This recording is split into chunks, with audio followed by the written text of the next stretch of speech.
Esтерме құрметті әріптестер, постиндустриалды экономика, цифрлық технологиялардың, ғылымның және зияткерлік қызметтер саласының қарқынды дамуымен сипатталады және қоғам қажеттіліктеріне жеке тәсіл қалыптастыруға бағытталған бұл еңбек нарығының өзгеруіне әкеледі. Қазіргі әлемнің сынақтары білім беру парадигмасындағы өзгерістерді талап етеді, оның негізінде енжар оқытудан белсенді оқу қызметіне көшуді, дербестендіруді және шынайы қоршаған әлеммен байланысты көздейтін жүйелі әрекеттік тәсіл іске асырылуы тиіс. 2011 жылы Джордж Ленд айтқан NASA зерттеуінің нәтижелері көрсеткендей, барлық балалардың 98% табиғи шығармашылықпен мәселелерді шешудің стандартты емес тәсілімен туылады. Бұл көрсеткіш адам есейген сайын күрт төмендейді және халықтың тек 2% өздерінің табиғи шығармашылығын сақтай алады. Балалардың, жас ұрпақтың, олардың бірегейлігін қалай дамытуға болады? Цифрлық сервистер мен технологиялар, өмірдің ажырамас бөлігі болып табылатын цифрлық құрылғылар, үш өлшемді шынайылық, Z буынын қалай дайындау керек? Жаңа білім беру жүйесі дамып келе жатқан білім экожүйе айналуы керек. Мұнда әркімнің өз экологиялық тауашасы және таңдау құқығы бар. Дербестендірілген оқыту ұғымы бүгін енгізілген жоқ. Мектеп бағдарламасы баланың ерекшеліктеріне негізделуі тиіс.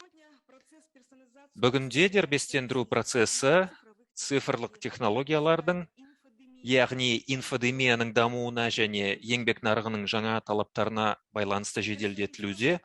Дербестендірілген оқыту әрқашанда жеке тұлғаны дамыту болып табылады. Алдаралау бұл бағдарлама стандарттары арқылы тұлғаны дамытудың технологиясы.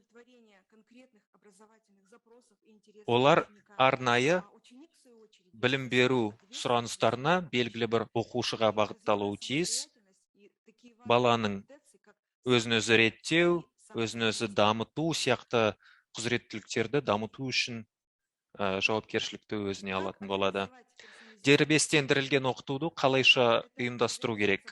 Біріншіден, бұл құзыреттілікті дамытуға негізделген оқыту процесін ұйымдастыру. Арнайы құзыреттіліктерді дамыту. Оқушыны еліктіретін жеке даму траекториясын құрау, баланың қажетті қолдау көрсету ересектер тарапынан. Бұл әр оқушының өз бейінін, өзіне қатысты ақпаратын білу, өзінің қажеттіліктері, ынтасы, жақын даму мақсаттарына қатысты ақпараттың қолжетімділігі. Құзыреттілік тәсілін қозғайтын болсақ, экономикалық ынтымақтастық және даму ұйымының білім беру 2030 жобасына қатыса отырып, біз негізгі мектептің жаңартылған оқу бағдарламаларына талдау жасағанбыз.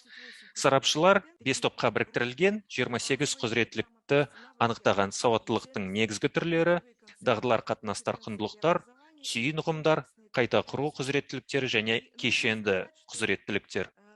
Халықаралық салыстырмалы талдау.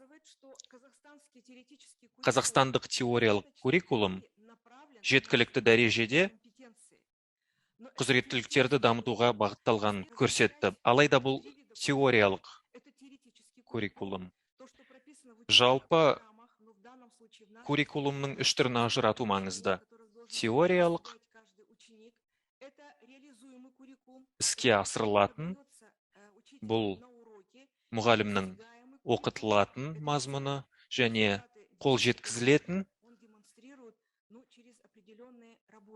баланың белгілі бір жұмысы бойынша нәтижесінде көрінетін куррикулум. Баланың қалай оқитынын түсіну арқылы қолайлы баланың білім алу стилі, оның зиятын, қалайша ойланатынын, осының барлығына байланысты қолайлы оқу ортасын құрастыру маңызды. Сабақ мақсаттарын, бағдарламаның қажеттіліктерін қанағаттандыратындай.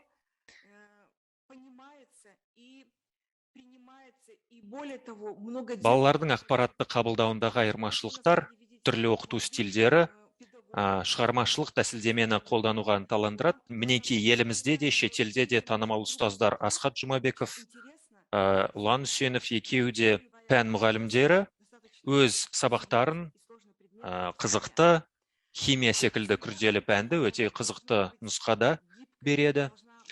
Оқыту ортасы икемді болуы тиіс. Балаларды ынталандыруы тиіс. Мен мына сөзді бірнеше рет қайталап отырмын.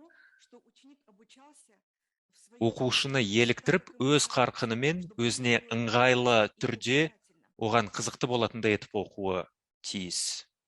Бала өз бетімен жұмыс жасауы тиіс. Карантин кезінде мұғалімдер синхронды және асинхронды оқытуды меңгерген.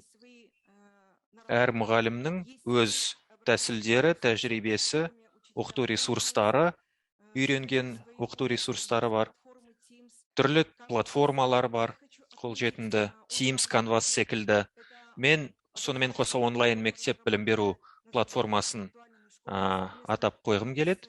Үйлестірілген оқытуға көптеп назар аударылады. Жоғары мектепте таңдау пәндері бар бізде, тездетілген оқыту нұсқасы бар бізде.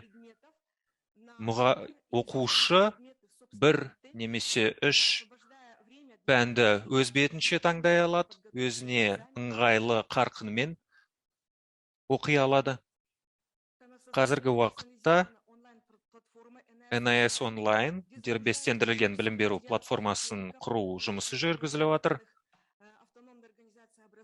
Мұнда дербес білім беру ұйымымен құрастырылған бағдарлама бойынша материалдар жинақталған, цифрлық материалдар, түрлі деректер, интерактивті тапсырмалар.